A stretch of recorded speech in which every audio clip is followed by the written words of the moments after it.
जय माता दी। तो आज है नवरात्रि का प्रथम दिन। तो हम सुनेंगे दुर्गा सप्तशती के पाठ। तो इसमें हम सुनेंगे माँ दुर्गा देवी के 108 नाम, 32 नाम, सूक्तम, कवच, अर्गला स्तोत्र, कीलक स्तोत्र और दुर्गा सप्तशती का पहला अध्याय और रहस्य, तीनों रहस्य, सिद्धकुंज का स्तोत्र और क्षमा याचना। तो चलिए इससे पहले हम गणेश भगवान का नाम लेते हैं। गणेश जी के बिना कोई भी पाठ पूरा नहीं होता है।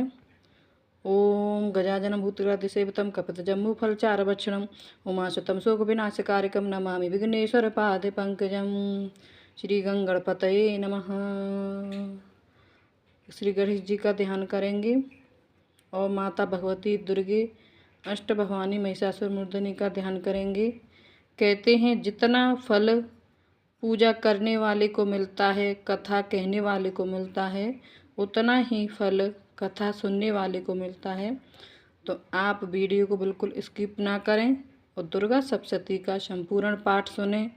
नवरात्रि चल रहे हैं, आपको इसकी माता रानी की कृपा जरूर मिलेगी।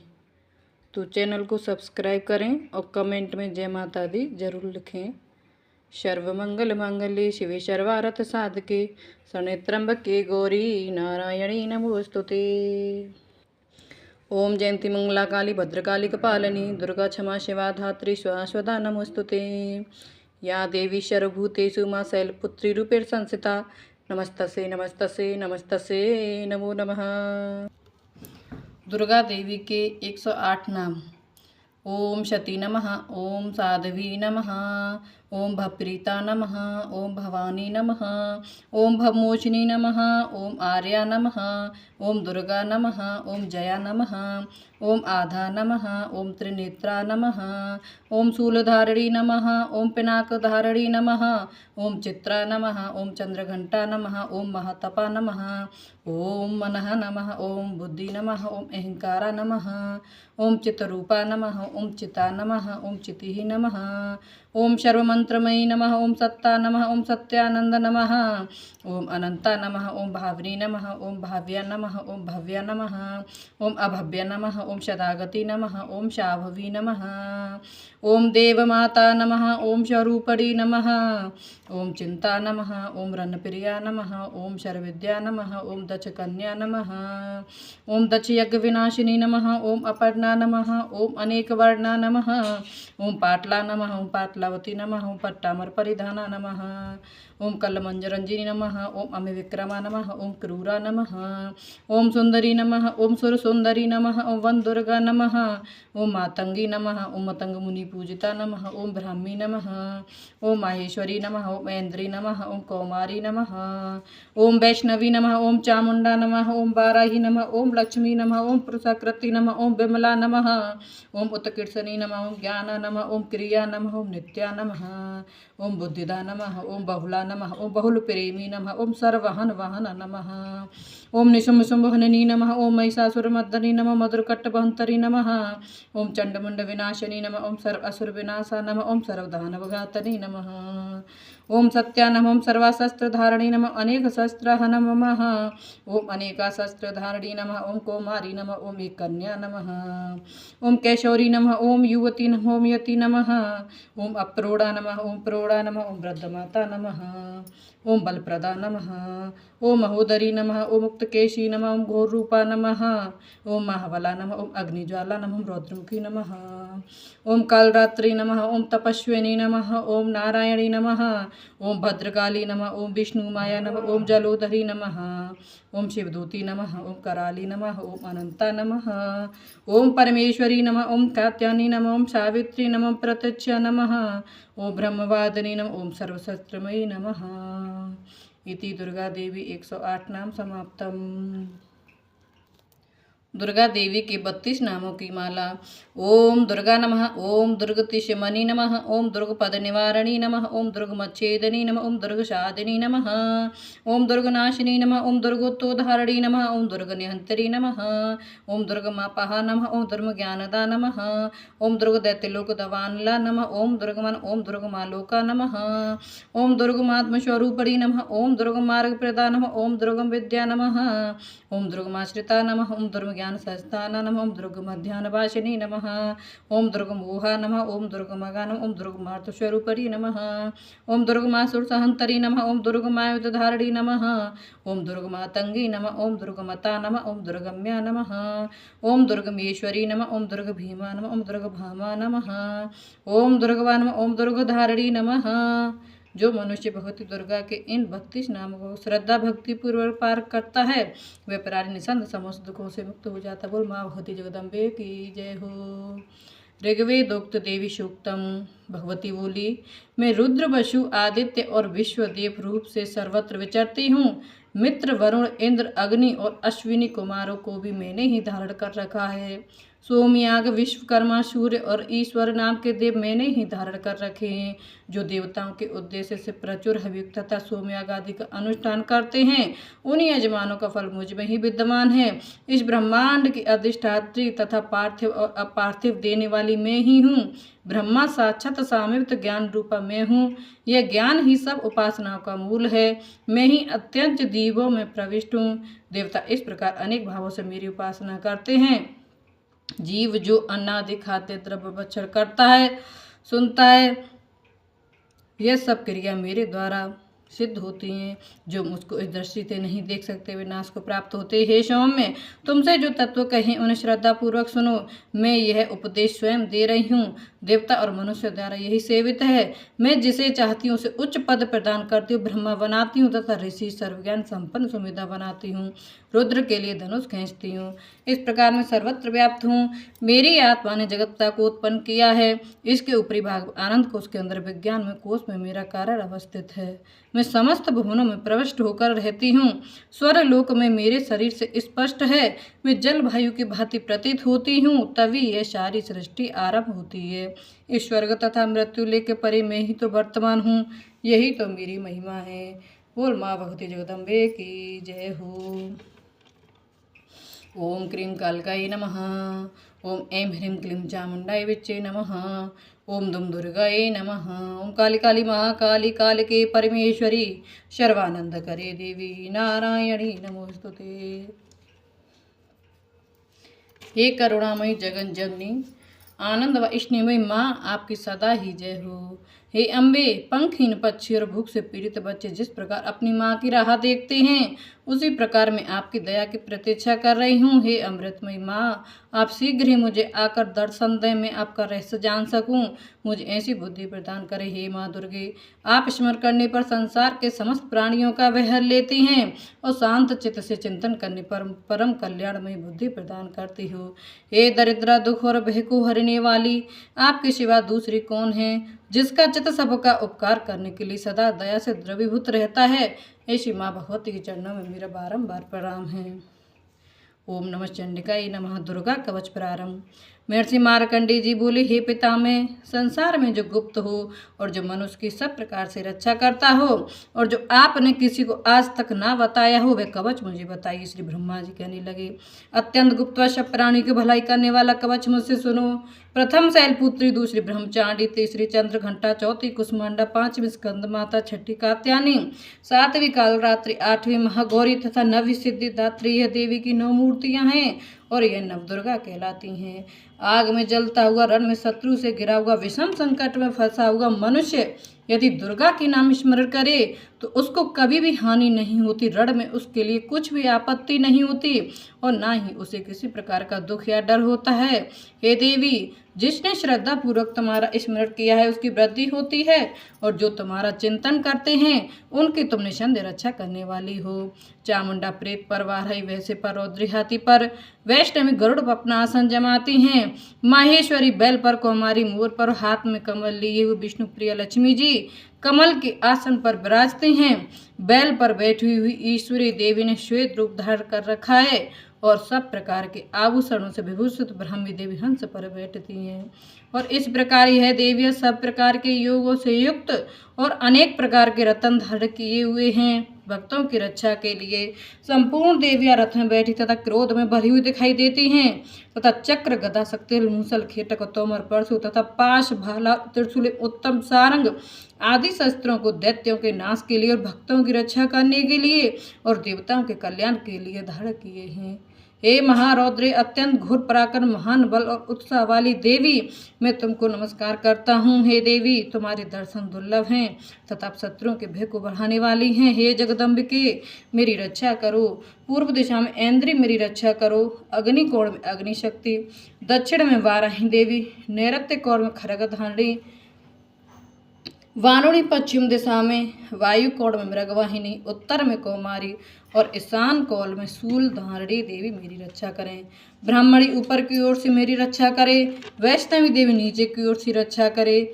इसी प्रकार सपर बैठी चामुंडा देवी दसों दिशा में रक्षा करे। जया देवी आगे, विजय देवी पीछे की ओर, अजिता बाई ओर और अपराजिता देवी दाहिनी ओर रक्षा करे।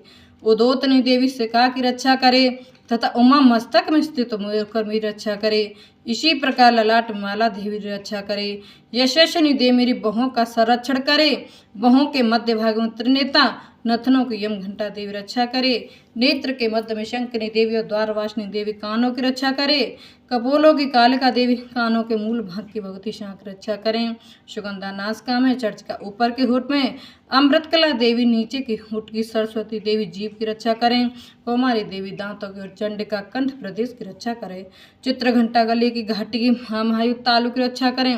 कामाक्षी ठोड़ी की, शर्मंगला वाड़ी की रक्षा करें। भद्रकाली गर्दन की, धनुधर पीठ के मेरुदंड की रक्षा करे। कंठ के भारी बाकी नीलगौरा, कंठ की नली की नल को रक्षा करे। दोनों कंधों की खड़गनी और वज्रधनी में दोनों बाहों की रक्षा करे। दंडनी दोनों हाथों की, अंबिका देवी समस्त उंगलियों की रक्षा करे। शूलेश्वरी देवी संपूर्ण नखों की और कुलेश्वरी देवी मेरी कुक्षी की रक्षा करे। महादेवी दोनों स्नानों की, शोक विनाशिनी मन की रक्षा करे। ललिता देवी हृदय की, शूलधारी देवी उदर की रक्षा करे। कामनी देवी नाभि की, गुहेश्वरी गुहस्थान की, पूतना और काम का लिंग की, महिषवाणी गुदा की रक्षा करे। संपूर्ण इच्छा को पूर्ण करने वाली महाबला देवी दोनों जंघाओं की रक्षा करे। विंध्यवासिनी दोनों घुटनों की और तेजस्वी देवी दोनों पांव के पृष्ठभाग की, श्रीधरी पांव की उंगलियों की, तलवासिनी तलुओं की, दष्टकाल देवी नखों की, ऊर्ध्वकेशिनी केशों की, बागेश्वरी वाणी की रक्षा करे। रोमावलियों के छिद्रों की, कौबीर त्वचा की, बागेश्वरी देवी रक्षा करें। पार्वती देवी रक्त, बज्जा, वशा, मांस और हड्डी की रक्षा करें। काल रात्रि आंतों की रक्षा करें। मुक्तेश्वरी देवी पित्त की, पद्मावती कमल कोष की, चूड़ामणि कफ की रक्षा करें। ज्वालामुखी नसों के जल की रक्षा करें। अभेदा देवी शरीर के सब जोड़ों की रक्षा करें। ब्राह्मणी मेरे वीर की, छत्रेश्वरी छाया की और धर्म दहाड़ी मेरे अहंकार, मन तथा बुद्धि की रक्षा करें। प्राण अपान समान उदाहरण बयान के वज्रहस्ता देवी रक्षा करें। कल्याण शोभना मेरे प्राण की रक्षा करें। रस, रूप, गंध, शब्द, स्पर्श इन विषयों का अनुभव करते समय योगिनी देवी मेरी रक्षा करें तथा मेरे सत्गुण, रजोगुण, तमोगुण की रक्षा नारायणी देवी करें।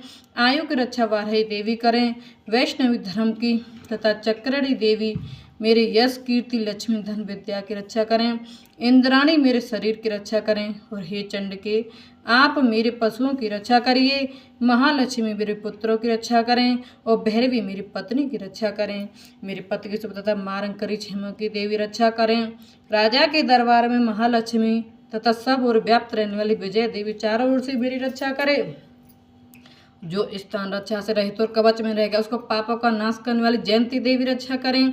अपना शुभ चाहने वाले मनुष्य को बिना कवच के एक पग भी नहीं जाना चाहिए, क्योंकि कवच रखने वाला मनुष्य जहाँ जहाँ भी जाता है वहाँ वहाँ उसे अवश्य धन लाभ होता था। जब विजय प्राप्त करता है वह जिस अविष्ट वस्तु की इच्छा करता है वह उसको इस कवच के प्रभाव से अवश्य मिलती है और वह इसी संसार में महा ऐश्वर्य को प्राप्त होता है। कवचधारी मनुष्य निर्भय होता है, वह तीनों लोगों को माननीय होता है। देवी का यह कवच देवताओं के लिए भी कठिन है। जो नित्य प्रति नियम पूर्वक तीनों संध्याओं को श्रद्धा के साथ उसका पठन पाठन करता है उसे देव शक्ति प्राप्त होती है। वह तीनों लोगों को जीत सकता है तथा अकाल मृत्यु से रहित होकर 100 वर्षों तक जीवित रहता है। उसकी लूता, चर्म रोग, विस्फोट आदि समस्त व्याधियां समूल नष्ट हो जाती हैं और स्तंभन, जंगम, कृत्रिम विष दूर होकर उनका कोई असर नहीं होता है तथा समस्त विचार प्रयोग इस तरह के जितने यंत्र, मंत्र, तंत्र इत्यादि होते हैं इस कवच के हृदय में धारण करने पर नष्ट हो जाते हैं। इसके अतिरिक्त पृथ्वी पर विचरने वाले भूचर, नवचर, जलचर प्राणी, उपदेश मात्र से सिद्ध होने वाले निम्न कोटि के देवता, जन्म के साथ प्रकट होने वाले कुल देवता, कंठमाला आदि डाकनी, सांकनी, अंतरिक्ष में विचरने अत्यंत बलवती भयानक डाकनियां, ग्रह, भूत, यक्ष, गंधर्व, राक्षस, ब्रह्मराक्षस, बैताल, कुष्मांड और भैरव आदि अनिष्टकारी देवता भी उस मनुष्य को जिसने कि अपने हृदय में कवच धारण किया हुए देखते ही भाग जाते हैं। इस कवच के धारण करने से मान और तेज बढ़ता है। जो मनुष्य इस कवच का पाठ करके उसके पश्चात सप्तशती चंडी का पाठ करता है उसका यश जगत में विख्यात होता है। और जब तक वन, पर्वत, कान आदि इस भूमंडल पर स्थित हैं तब तक यहाँ पुत्र, पौत्र आदि संतान परंपरा बनी रहती है। फिर देहांत होने पर ऐसा मनुष्य परम पद को प्राप्त होता है जो देवताओं के लिए भी कठिन है और अंत में सुंदर रूप को धारण करके भगवान शंकर के साथ आनंद करता हुआ परम मोक्ष को प्राप्त होता है। इति दुर्गा कवच समाप्तम। सर्वमंगल मांगल्ये शिवे सर्वार्थ साधके शरणत्र्यंबके गौरी नारायणी नमोस्तुते। अर्गला स्त्रोत प्रारंभ। मार्कंडी जी कहते हैं, जयंती, मंगला काली, भद्रकाली, कपालिनी, दुर्गा, क्षमा सेवा, दात्री, शाश्वता, इन नामों से प्रसिद्ध देवी मैं तुम्हें नमस्कार करता हूँ। हे देवी, तुम्हारी जय हो। प्राणियों के संपूर्ण दुख हरने वाली तथा सब में व्याप्त रहने वाली देवी तुम्हारी जय हो। कालरात्रि तुम्हें नमस्कार है। मधु और केटव दैत्य का वध करने वाली, ब्रह्मा को वरदान देने वाली तुम्हें नमस्कार है।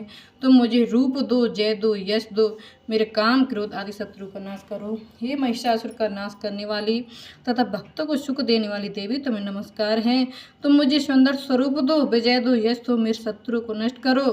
हे रक्त बीज का वध करने वाली, हे चंड मुंड को नाश करने वाली तुम मुझे रूप दो, जय दो, यश दो, काम, क्रोध आदि शत्रुओं को नाश करो। हे शुम्भ निशुंभ राक्षस का मुद्दन करने वाली देवी मुझको स्वरूप दो, विजय दो, यश दो, मेरे शत्रुओं को नाश करो।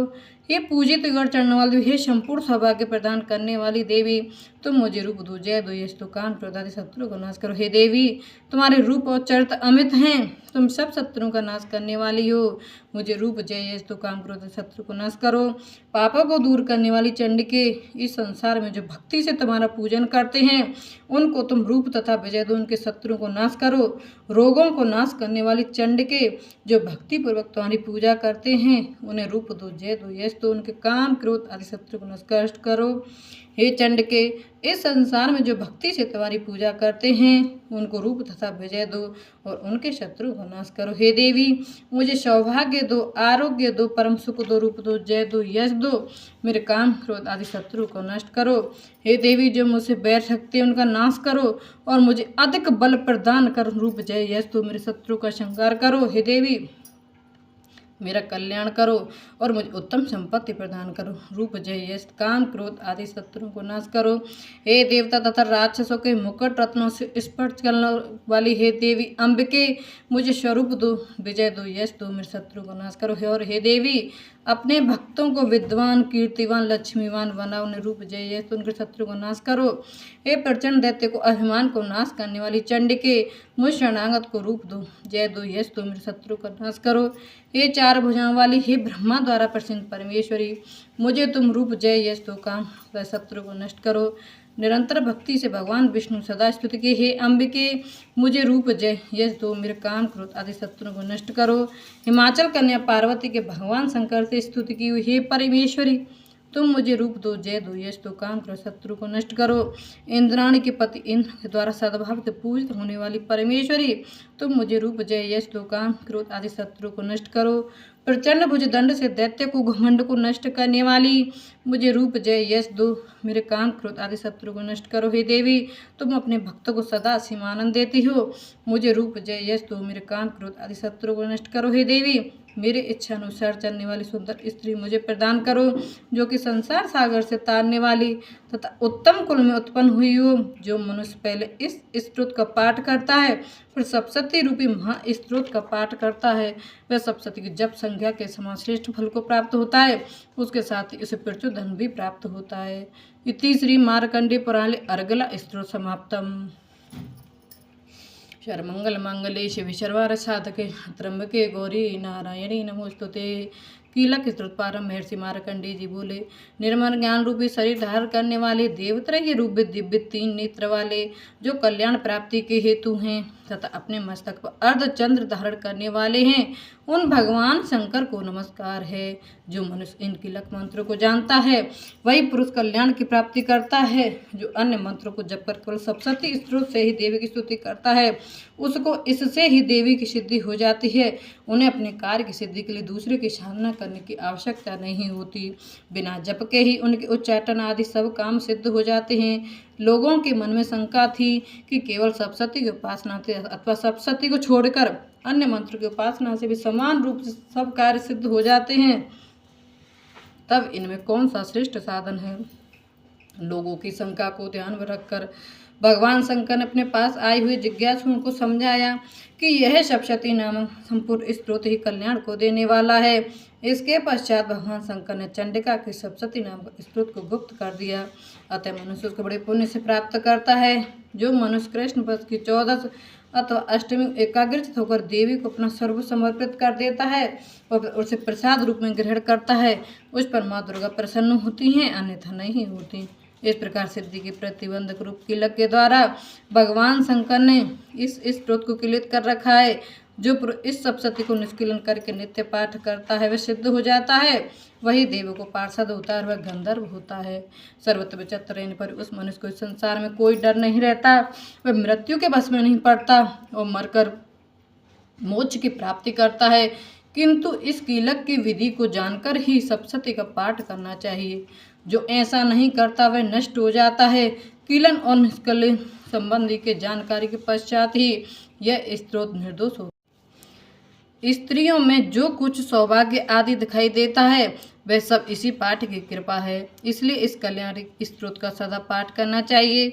इस स्तोत्र का धीरे धीरे पाठ करने से स्वल्प फल की प्राप्ति होती है, इसीलिए उच्च स्वर से इसका पाठ आरंभ करना चाहिए। जिस देवी के प्रसाद से ऐश्वर्य, सौभाग्य, आरोग्य, संपत्ति, शत्रुनाश तथा परम मोक्ष की प्राप्ति होती है, उस देवी की स्तुति मनुष्य को अवश्य करनी चाहिए। इति श्री कीलक स्तोत्र समाप्तम। सर्वमंगल मंगले शिवे सर्वार्थ साधके शरणत्र्यंबके गौरी नारायणी नमोस्तुते। श्री दुर्गा सप्तशती प्रारंभ। पहला अध्याय। मेधा ऋषि का राजा सूरत और समाधि को देवी की महिमा बताना। महर्षि मार्कंडेय जी बोले, सूर्य के पुत्र सावर्णी की उत्पत्ति की कथा विस्तार पूर्वक कहता हूँ। सुनो। सावर्णी महामाया की कृपा से जिस प्रकार मनवंतर के स्वामी हुए उनका हाल भी सुनो। पहले स्वारोचिस नामक मनवंतर में चैत्रवंशी सूरत नाम के एक राजा थे। सारी पृथ्वी पर उनका राज्य था। वे प्रजा को अपने पुत्र के समान मानते थे, तो भी कोला विध्वंसी राजा उनके शत्रु बन गए। दुष्ट को दंड देने वाले राजा सूरत की उनके साथ लड़ाई हुई। कोला विध्वंसियों की संख्या में कम होने पर भी राजा सूरत युद्ध में उनसे हार गए। तब वे अपने नगर में आ गए। केवल अपने देश का राज्य ही उनके पास रह गया और वह उसी देश के राजा होकर राज्य करने लगे। किंतु उनके शत्रुओं ने उन पर वहां पर भी आक्रमण किया। राजा को बलहीन देखकर उसके दुष्ट मंत्रियों ने राजा की सेना और खजाना अपने अधिकार में कर लिया। राजा सूरत अपने राज्याधिकार को हार कर शिकार खेलने के बहाने घोड़े पर सवार होकर वहां से एक भयंकर वन की ओर चले गए। उस वन में उन्होंने महर्षि मेधा का आश्रम देखा। वहां महर्षि मेधा अपने शिष्यों तथा मुनियों से सुशोभित बैठे हुए थे और वहां कितने ही हिंसक जीव परम शांति भाव से रहते थे। राजा सूरत ने महर्षि मेधा को प्रणाम किया और महर्षि ने भी उनका उचित सत्कार किया। राजा सूरत महर्षि के आश्रम में कुछ समय तक ठहरे। अपने नगर की ममता के आकर्षण से राजा अपने मन में सोचने लगे, पूर्व काल में पूर्वजनों ने जिस नगर का पालन किया था वह आज मेरे हाथ से निकल गया है। मेरे दुष्ट एवं दुरात्मा मंत्री मेरे नगर की अब धर्म से रक्षा कर रहे होंगे या नहीं। मेरा प्रधान हाथी जो कि सदा मद का वर्षा करने वाला और सूरवीर था, मेरे बैरियों के बस में होकर ना जाने क्या दुख भोग रहा होगा। मेरे आज्ञाकारी नौकर जो मेरी कृपा से धन और भोजन पानी से सदैव सुखी रहते थे और मेरे पीछे पीछे चलते थे, वे अब निश्चय ही दुष्ट राजाओं का अनुसरण करते होंगे तथा मेरे दुष्ट एवं दुरात्मा मंत्रियों द्वारा व्यर्थ ही धन को व्यय करने से सिंचित किया हुआ मेरा खजाना एक दिन अवश्य खाली हो जाएगा। इस प्रकार बहुत सी बातें सोचता हुआ राजा निरंतर दुखी रहने लगा। एक दिन राजा सूरत ने महर्षि मेधा के आश्रम के निकट एक वैश्य को देखा। राजा ने उससे पूछा, भाई तुम कौन हो और तुम्हारे यहाँ आने का क्या कारण है? तुम मुझे शोकग्रस्त से दिखाई देते हो, इसका क्या कारण है? राजा के यह नम्र वचन सुनकर वैश्य ने महाराज सूरत को प्रणाम करके कहा, राजन, मेरा नाम समाधि है। मैं धनियों के कुल में उत्पन्न एक वैश्य हूँ। मेरे दुष्ट स्त्री पुत्रादिकों ने लोभ से मेरा सब धन छीन लिया है और मुझे घर से निकाल दिया है। मैं इस तरह से दुखी होकर इस वन में चला आया हूँ और यहाँ रहता हुआ मैं इस बात को भी नहीं जानता कि अब घर में इस समय सब कुशल है या नहीं। यहाँ मैं अपने परिवार का आचरण संबंधी कोई समाचार भी नहीं पा सकता कि वह घर में इस समय कुशल पूर्वक है या नहीं। मैं अपने पुत्रों के संबंध में भी यह नहीं जानता कि वे सदाचारी हैं या दुराचार में फंसे हुए हैं। राजा बोले, जिन धन के लोभी स्त्री पुत्रों ने तुम्हें घर से निकाल दिया है, फिर भी तुम्हारा चित्त उनसे क्यों प्रेम करता है? वैश्य ने कहा, मेरे विषय में आपका ऐसा कहना ठीक है, किंतु मेरा मन इतना कठोर नहीं है। यद्यपि उन्होंने धन के लोभ में पड़कर पितृ स्नेह को त्याग कर मुझे घर से निकाल दिया है, तो भी मेरे मन में उनके लिए कठोरता नहीं आती। हे महामते, मेरा मन फिर भी उनमें क्यों फंस रहा है, इस बात को जानता हुआ भी मैं नहीं जान रहा। मेरा चित्त उनके लिए दुखी है। मैं उनके लिए लंबी लंबी सांसें ले रहा हूँ। उन लोगों में प्रेम नाम को भी नहीं है, फिर भी ऐसे निष्ठियों के लिए मेरा हृदय कठोर नहीं होता है। महर्षि मार्कंडेय जी ने कहा, हे ब्राह्मण, इनके पश्चात महाराजा सूरत और वे वैश्य दोनों महर्षि मेधा के समीप गए और उनके साथ यथा योग्य न्याय संभाषण करके दोनों ने वार्ता आरंभ की। राजा बोले, हे भगवान, मैं आपसे एक बात पूछना चाहता हूँ, आप कृपा करके मुझे बताइए। मेरा मन मेरे अधीन नहीं है, इससे मैं बहुत दुखी हूँ। राज्य धनाधिक की चिंता अभी तक मुझ में बनी हुई है और मेरी यह ममता अज्ञानियों की तरह बढ़ती जा रही है। और यह समाधि नामक वैश्य भी अपने घर से अपमानित होकर आया है। इसके स्वजनों ने भी इसे त्याग दिया है। स्वजनों से त्यागा हुआ भी उनसे हार्दिक प्रेम करता है। इस तरह हम दोनों ही दुखी हैं। हे महाभाग, उन लोगों के अवगुणों को देखकर भी हम दोनों के मन में उनके लिए ममता जनक आकर्षण उत्पन्न हो रहा है। हमारे ज्ञान रहते हुए भी ऐसा क्यों है? अज्ञानी मनुष्यों की तरह हम दोनों में मूर्खता क्यों है? महर्षि मेधा ने कहा, विषम मार्ग का ज्ञान सब जंतुओं को है। सबों के लिए विषय पृथक पृथक होते हैं। कुछ प्राणी दिन में नहीं देख सकते और कुछ रात को, परंतु कोई जीव ऐसे हैं जो दिन तथा रात दोनों में देख सकते हैं। यह सत्य है कि मनुष्य में ज्ञान प्रदान है, किंतु केवल मनुष्य ही ज्ञानी नहीं होता। पशु पक्षी आदि विज्ञान रखते हैं। जैसे यह पशु पक्षी ज्ञानी हैं, वैसे ही मनुष्यों में भी ज्ञान है, और जो ज्ञान मनुष्यों में है वैसे ही पशु पक्षियों में है, तथा अन्य बातों में दोनों में एक जैसी पाई जाती हैं। ज्ञान होने पर भी इन पक्षियों की ओर देखो कि अपने भूख से पीड़ित बच्चों की चोंच में कितने प्रेम से अन्न के दाने डालते हैं। हे राजन, ऐसा ही प्रेम मनुष्यों में अपनी संतान के प्रति पाया जाता है। लोभ के कारण अपने उपकार का बदला पाने के लिए मनुष्य पुत्रों की इच्छा करते हैं और इस प्रकार के मोह के गड्ढे में गिरते हैं। भगवान श्री हरि की जो माया है, उसी से यह संसार मोहित हो रहा है। इसमें आश्चर्य की कोई बात नहीं है, क्योंकि वह भगवान विष्णु की योग निद्रा है। यह माया ही तो है जिसके कारण संसार मोह में जकड़ा हुआ है, और यही महामाया भगवती देवी ज्ञानियों के चित्त को बलपूर्वक खींचकर मोह में डाल देती है और उसी के द्वारा संपूर्ण जगत की उत्पत्ति होती है। यही भगवती देवी प्रसन्न होने पर मनुष्य को मुक्ति प्रदान करती है और यही संसार के बंधन का कारण है, तथा यही संपूर्ण ईश्वरों की भी स्वामिनी है। महाराजा सूरत ने पूछा, भगवान, वह देवी कौन सी है जिसको आप महामाया कहते हैं? हे ब्राह्मण, वह कैसे उत्पन्न हुई और उसका कार्य क्या है? उसके चरित्र कौन कौन से हैं प्रभु? उसका जैसा प्रभाव हो, जैसा स्वरूप हो, वह सब कृपा कर मुझसे कहिए, मैं आपसे सुनना चाहता हूँ। महर्षि मेधा बोले, राजन, वह देवी जो नित्य स्वरूपा है, उसके नाम उसके द्वारा यह संसार रचा गया है, तब भी उसकी उत्पत्ति अनेक प्रकार से होती है। वह सब आप मुझसे सुनो। वह देवताओं का कार्य सिद्ध करने के लिए प्रकट होती है, उस समय वह उत्पन्न हुई कहलाती है। संसार को जल में करके जब भगवान विष्णु योग निद्रा का आश्रय लेकर सो रहे थे, तब मधुकेटव नाम के दो असुर उनके कानों के मैल से प्रकट हुए और वह श्री ब्रह्मा जी को मारने के लिए तैयार हो गई।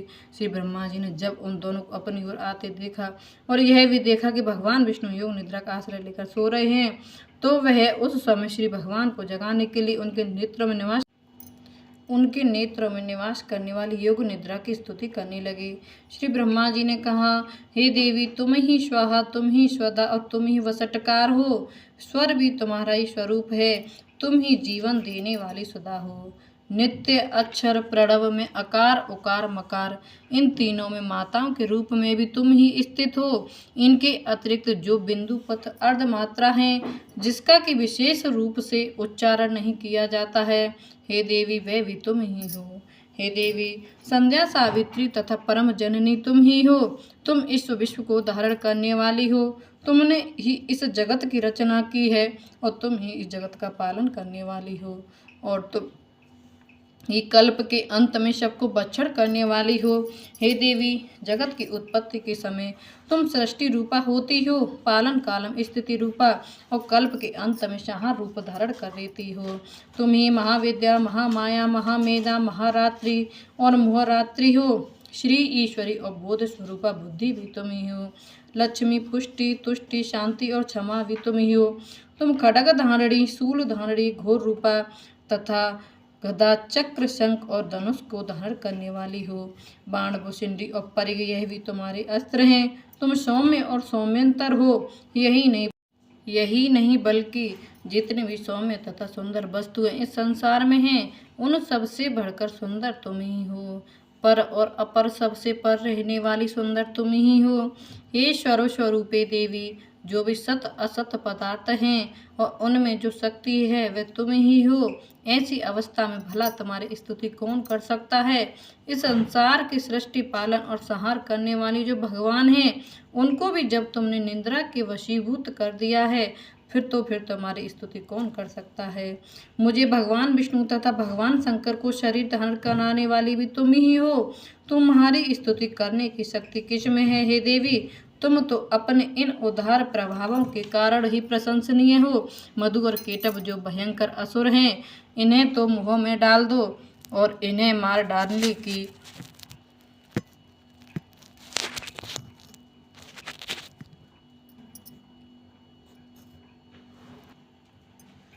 और श्री भगवान विष्णु को भी जल्दी जगा दो और इनमें इनको मार डालने की बुद्धि भी उत्पन्न कर दो। महर्षि मेधा बोले, हे राजन, जब श्री ब्रह्मा जी ने देवी से इस प्रकार स्तुति करने के लिए कहा, तो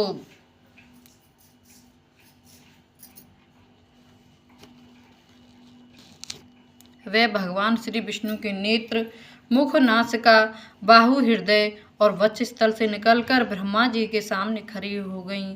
उनका ऐसा करना था कि भगवान श्री हरि तुरंत जाग उठे और दोनों असुरों को देखा, जो कि अत्यंत बलवान तथा पराक्रमी थे और मारे क्रोध के जिनके नेत्र लाल हो रहे थे और जो ब्रह्मा जी का वध करने के लिए तैयार थे। तब क्रोध होकर उन दोनों दुरात्मा असुरों के साथ भगवान श्री हरि पूरे 5 वर्ष तक लड़ते रहे। एक तो वे अत्यंत बलवान तथा पराक्रमी थे, दूसरे महामाया ने भी उन्हें मुंह में डाल रखा था। अतः वे श्री भगवान से कहने लगे, हम दोनों तुम्हारी वीरता से अत्यंत प्रसन्न हैं, तुम हमसे कोई वर मांगो। भगवान ने कहा, यदि तुम मुझ पर प्रसन्न हो तो अब तुम मेरे हाथों से मर जाओ, बस इतना सा ही वर मैं तुमसे मांगता हूँ।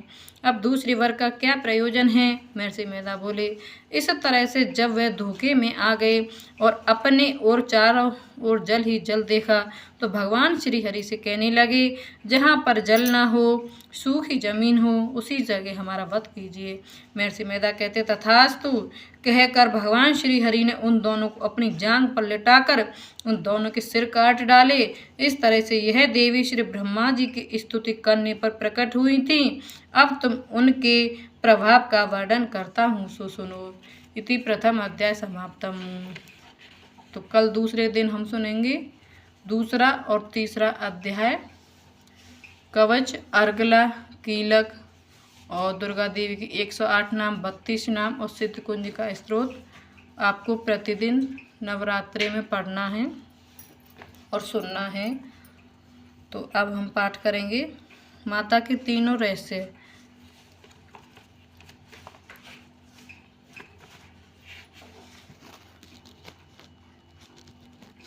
माता का प्रथम रहस्य, प्रधानिक रहस्यम। इस सप्तशती के तीनों रहस्यों के नारायण, ऋषि अनुष्टुप, छंद और महाकाली, महालक्ष्मी एवं महासरस्वती देवता हैं।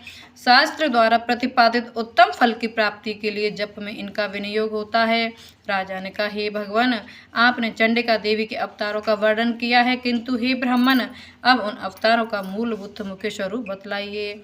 और हे द्विज, देवी के जिस स्वरूप की आराधना जिस विधि से मुझे करनी चाहिए, वह स्वरूप और आराधना करने की विधि मुझे विनीत से विधि पूर्वक कहिए। ऋषि ने कहा, यह रहस्य परम गुप्त है, अर्थात किसी से कहने योग्य नहीं है, परंतु हे राजन, तुम भक्त हो, इसलिए ऐसा कोई विषय नहीं है जो मैं तुमसे ना कहूँ। शव की आदि रूपा सत्व रज तम तीनों गुणों वाली परमेश्वरी महालक्ष्मी हैं और वे लक्ष्य अलक्ष्य स्वरूपा हैं तथा संपूर्ण जगत में व्याप्त हैं। हे राजन, वे हाथों में मातुलिंग, गदा, खेट तथा पानपत्र तथा सिर पर नागलिंग और योनि धारण करती हैं। वे तपाए हुए स्वर्ण के समान कांति वाली, तपाए हुए सोने के सुंदर आभूषण को धारण किए हुए देवी अपने तेज से संपूर्ण आकाश को परिपूर्ण करती हैं। उस परमेश्वरी ने संपूर्ण संसार को शून्य देखकर केवल तमोगुण से एक दूसरा श्रेष्ठ रूप धारण किया है। वह काजल के ढेर के समान कांति वाली, दाढ़ों से शोभायमान सुंदर मुखवारी, विशाल नेत्रों से शोभित तथा पतली कमर वाली स्त्री रूप हैं। ढाल, तलवार, प्याले और कटे हुए मस्तक से सुशोभित, चार भुजाओं वाली और वक्ष स्थल पर कबंध धड़ तथा मस्तक पर मुंडों की माला धारण किए हुए उस तामसी स्त्री ने महालक्ष्मी से कहा, हे माता, तुम मेरा नाम रखो और मुझे काम बताओ, मैं तुमको नमस्कार करती हूँ। महालक्ष्मी ने उस तामसी स्त्री से कहा, मैं तुम्हें नाम और कर्म बताती हूँ। महामाया, महाकाली, महामारी, क्षुधा, तृषा, निंद्रा, तृष्णा, एक वीरा, काल रात्रि, धृत्या, ये तुम्हारे नाम कर्मों के अनुसार हैं। इन नामों से तुम्हारे कर्मों को जानकर जो मनुष्य स्तुति करता है वह सुख पाता है। हे राजन, महालक्ष्मी ने उससे यह कहकर अति शुद्ध शतोमुखी चंद्रमा के समान कांति वाला दूसरा स्वरूप धारण किया। वह उत्तम स्त्री अचमाला, अंकुश, बीड़ा और पुस्तक धारण किए हुई थी। महालक्ष्मी ने उसके ये नाम रख दिए, महाविद्या, महावाणी, भारती, वाक, सरस्वती, आर्या, ब्राह्मी, कामधेनु, वेद गर्वा और धीश्वरी। उसके बाद महालक्ष्मी ने महाकाली और महासरस्वती से कहा, तुम दोनों देवी अपने स्वरूप के अनुसार स्त्री पुरुष का जोड़ा उत्पन्न करो। महालक्ष्मी ने उन दोनों से यह कहकर हिरण्य गर्भ, निर्मल, ज्ञान संपन्न, सुंदर कमल पर बैठा हुआ स्त्री पुरुष का एक जोड़ा स्वयं उत्पन्न किया। इसके बाद माता महालक्ष्मी ने पुरुष को ब्राह्मण, विदे, विरिच तथा दात इस प्रकार संबोधित किया और स्त्री को श्री पद्मा, कमला, लक्ष्मी इत्यादि नामों से पुकारा। महाकाली और महासरस्वती ने स्त्री पुरुष के जोड़े उत्पन्न किए। हे राजन, उनके विश्वरूप और नाम को कहता हूँ। महाकाली ने नीलकंठ, रक्तवाहु, श्वेतांग तथा चंद्रशेखर पुरुष और एक गौरी स्त्री को उत्पन्न किया। पुरुष के रुद्र, शंकर, स्थाणुकर्पदी और त्रिलोचन, स्त्री के त्रय विद्या, कामधेनु, भाषा, अक्षरा और स्वरा नाम रखे। हे राजन, सरस्वती ने गौरी स्त्री कृष्ण पुरुष को उत्पन्न किया। उन दोनों के नाम को भी कहता हूँ। पुरुष के विष्णु, कृष्ण, ऋषिकेश, वासुदेव, जनार्दन तथा स्त्री के उमा, गौरी, सती, चंडी, सुंदरी, सुभगा और शिवा नाम रखा है। इस प्रकार वे तीनों स्त्रियां शीघ्र ही पुरुष तत्व को प्राप्त हो गईं। उनको दिव्य दृष्टि वाले पुरुष ही देखते हैं, ना कि दूसरे लोग। हे राजन, महालक्ष्मी ने त्रय विद्या रूपा सरस्वती को पत्नी के रूप से ब्रह्मा को समर्पित किया तथा वर देने वाली गौरी को शंकर एवं लक्ष्मी देवी को भगवान वासुदेव के लिए समर्पण किया। ब्रह्मा ने सरस्वती के साथ मिलकर ब्रह्मांड को उत्पन्न किया और वीरवान भगवान रुद्र ने गौरी के साथ मिलकर उसे भेदन किया। हे राजन, उस ब्रह्मांड से मैं तत्व आदि 23 तत्व एवं स्तंभ जंगम रूप महाभूतात्मक संपूर्ण जगत उत्पन्न हुए। भगवान विष्णु ने लक्ष्मी के साथ उस जगत का पालन किया और भगवान महादेव ने गौरी के साथ उसका संहार किया। हे महाराज, महालक्ष्मी सर्वसत्व में ईश्वरी हैं। वह निराकार होते हुए भी साकार हैं, अतः उनके अनेक नाम हैं। वे अपने नामों के सिवा अन्य किसी प्रत्यक्षादि प्रमाण से नहीं जानी जा सकती हैं। दूसरा रहस्य, वैकृतिक रहस्यम। ऋषि ने कहा, हे राजन, मैंने जिस तामसी, सात्विक और राजसिक त्रिगुणा देवी का वर्णन किया है वह सर्वा, चंडिका, दुर्गा, भद्रा और भगवती भी कहलाती है। तमोगुण वाली महाकाली विष्णु भगवान की योग निद्रा है, जिसकी स्तुति मधुकेटभ के नाश के लिए ब्रह्मा जी ने की थी। वह काजल के ढेर के समान कांति वाली हैं। उनके 10 मुख, 10 भुजाएं, 10 पैर और 30 विशाल नेत्र हैं। राजन, उनके दांतों और दाढ़ें चमकती हैं। यद्यपि उनका रूप भयंकर है, तथापि वे भक्तों को रूप, सौभाग्य, कांति एवं महंगती संपदा देने वाली हैं। वे अपने हाथों में खड्ग, बाण, गदा, शूल, शंख, चक्र, भुसुंडी, परिघ, धनुष और रुधिर से टपकता हुआ सिर धारण करती हैं। वे द्रतया महाकाली विष्णु की माया हैं, जिसकी आराधना करने से चराचर जगत वश में हो जाता है। जो संपूर्ण देवताओं के शरीर से उत्पन्न हुई हैं, वह अतुल कांति वाली महिषासुर मर्दनी तथा 3 गुणों वाली साक्षात महालक्ष्मी है। उसका मुख श्वेत, भुजाएं नीली, स्तनमंडल श्वेत, कटी और चरण लाल एवं जागे नीली हैं।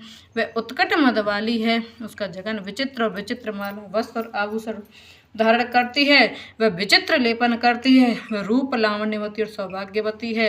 यद्यपि उसकी भुजाएं असंख्य है, तथापि उसको 18 भुजा वाली मानकर उसके पूजन करनी चाहिए। अब उसके दाहिनी ओर के निचले हाथों से लेकर बाईं ओर के निचले हाथों तक में क्रमशः जो शस्त्र हैं उनका वर्णन किया जाता है। उनके हाथों में अक्षमाला, कमल, बाण, तलवार, वज्र, गदा, चक्र, त्रिशूल, फरसा, शंख, घंटा, फांसी, शक्ति, दंड, ढाल, धनुष, पान पात्र और कमंडल शोभित हैं। वे कमल पर बैठी हैं। हे राजन, जो मनुष्य इस सर्वदिन ईश्वरी महालक्ष्मी की पूजा करता है वह सब मनुष्य और देवताओं का स्वामी होता है। नृप, जो गौरी की देह से उत्पन्न हुई हैं और सत्वगुण प्रधान है, वह शुम्भ निशुम्भ असुर को मारने वाली साक्षात सरस्वती हैं। सरस्वती की 8 भुजाएं हैं। वह बाण, मूसल, शूल, चक्र, शंख, घंटा, हल तथा धनुष को धारण करती हैं। जो निशुम्भ का मूर्धन और शुम्भासुर का संहार करने वाली सरस्वती हैं, वे भक्तिपूर्वक पूज्य होने पर सर्वज्ञता प्रदान करती हैं। हे राजन, मैंने मूर्तियों के इन स्वरूप को तुमसे कहा है। अब जगत माता की अलग अलग उपासना सुनो। जब महालक्ष्मी का पूजन करें तब दाहिनी और बाईं ओर से क्रम से महाकाली और महासरस्वती का पूजन करना चाहिए और पृष्ठ भाग में तीनों युगल देवताओं की पूजन करना चाहिए। मध्य में सरस्वती के साथ ब्रह्मा का, दक्षिण में गौरी के साथ रुद्र का और उत्तर में लक्ष्मी के साथ ऋषिकेश का पूजन करें। इनके सामने कई हुई 3 देवियों का पूजन करें। मध्य में अर्थात महालक्ष्मी के सामने अष्टादश भुजी लक्ष्मी का और उनके वाम भाग में अर्थात महाकाली के सामने 10 मुखी काली का और दक्षिण भाग में महासरस्वती का सप्रेम पूजन करें। इस प्रकार महालक्ष्मी का पूजन करना चाहिए। हे राजन, यदि केवल अष्टादश भुजा का अथवा 10 मुखी का अथवा अष्टभुजा का पूजन करना हो तो संपूर्ण अनिष्ट शांति के लिए दक्षिण और उत्तर की ओर काल और मृत्यु का पूजन करें। जब भुजा वाली शुम्भासुर मर्दनी का पूजन करना हो तो उसकी नव शक्तियों तथा रुद्र और गणेश का भी पूजन करें। नमो देव्ये, इस स्त्रोत्र से ही महालक्ष्मी की स्तुति करें। देवी के तीनों अवतारों के पूजन के समय उनके चरित्रों में जो स्तोत्र मंत्र आए हैं उन्हीं का उपयोग करना चाहिए। यह अष्टादश भुजा वाली देवी पूजनीय हैं। यही महिषासुरमर्दिनी महालक्ष्मी और महाकाली महासरस्वती हैं। यही पुण्य पापों की ईश्वरी और संपूर्ण लोकों की माहेश्वरी हैं। जो पुरुष महिषासुरमर्दिनी का पूजन करता है वह संसार का स्वामी होता है। तीनों लोकों को धारण करने वाली तथा भक्तों पर दया करने वाली चंडिका का आभूषण, गंध, पुष्प, धूप, दीप, नैवेद्य और अनेक प्रकार के भक्ष्य पदार्थों से पूजन करना चाहिए। हे राजन, रुधिर मिले हुए मांस के बलि से तथा मदिरा से भी पूजन करना चाहिए, किंतु मांस, बलि आदि से देवी का पूजन ब्राह्मण को छोड़कर बताया गया। हे राजन, ब्राह्मण के लिए कहीं भी मांस और मद से पूजा का विधान नहीं है। प्रणाम, आचमनीय, चंदन, सुगंध, कर्पूर, तांबूल से भक्तिपूर्वक पूजन करना चाहिए। देवी के आगे वाम भाग में कटे हुए सिर वाली ईश्वरी द्वारा मोक्ष को प्राप्त हुए माँ असुर महिष का पूजन करें। दक्षिण की ओर अग्रभाग में समग्र धर्म रूप ईश्वर एवं चराचर को धारण करने वाले देवी के वाहन सिंह की पूजा करें और बुद्धिमान पुरुष एकाग्रचित होकर हाथ जोड़कर इन चरित्रों की स्तुति करे। यदि समय ना मिले तो केवल मध्यम चरित्र से ही स्तुति करे, किंतु केवल प्रथम उत्तम चरित्र का पाठ ना करे, आदि चरित्र का भी पाठ ना करना चाहिए। ऐसा करने से निस्संदेह विघ्न होता है। स्तोत्र और मंत्रों से जगदम्बा की स्तुति करे। प्रदक्षिणा तथा नमस्कार करके हाथ जोड़कर सावधान होकर जगदात्री से बारंबार क्षमा मांगे। सप्तशती स्तोत्र के प्रत्येक मंत्र अथवा महालक्ष्मी स्तोत्र के प्रत्येक मंत्र द्वारा तिल घी और खीर की आहुति दे। वे सावधान होकर नाम और पदों से देवी का पूजन करे। उसके बाद एकाग्रचित होकर हाथ जोड़कर आत्मा में प्राणों को रोककर नम्रता से बहुत देर तक चंडिका देवी का ध्यान करे और उन्हीं में तन्मय हो जाए। इस प्रकार जो मनुष्य भक्तिपूर्वक परमेश्वरी का प्रतिदिन पूजन करता है वह अविष्ट सुख का भोग करके अंत में देवी के लोक में जाता है। जो पुरुष भक्तों पर दया करने वाली चंडिका का प्रतिदिन पूजन नहीं करता, परमेश्वरी उसके पुण्य को विफल करके उसे जन्म भर दुख शोक में भस्म करती है। इसलिए हे राजन, तुम संपूर्ण लोकों की महेश्वरी चंडिका का शास्त्रों की विधि से पूजन करो, उन्हीं से तुम्हें सुख मिलेगा। बोल चंडिका मैया की जय हो। तीसरा रहस्य मूर्ति रहस्यम। ऋषि ने कहा, हे राजन, भगवती नंदा वाली जो नंद में उत्पन्न होंगी उनकी भक्ति स्तुति में पूजन करने से मनुष्य तीनों लोकों को वश में कर लेता है। वह देवी स्वर्ग के उत्तम आभूषण शोभित हैं, उसके अंगों की कांति कनक के समान है, उनके वस्त्र स्वर्ग के समान सुनहरे हैं और वे देवी स्वर्ग के समान दीप्तिमान हैं।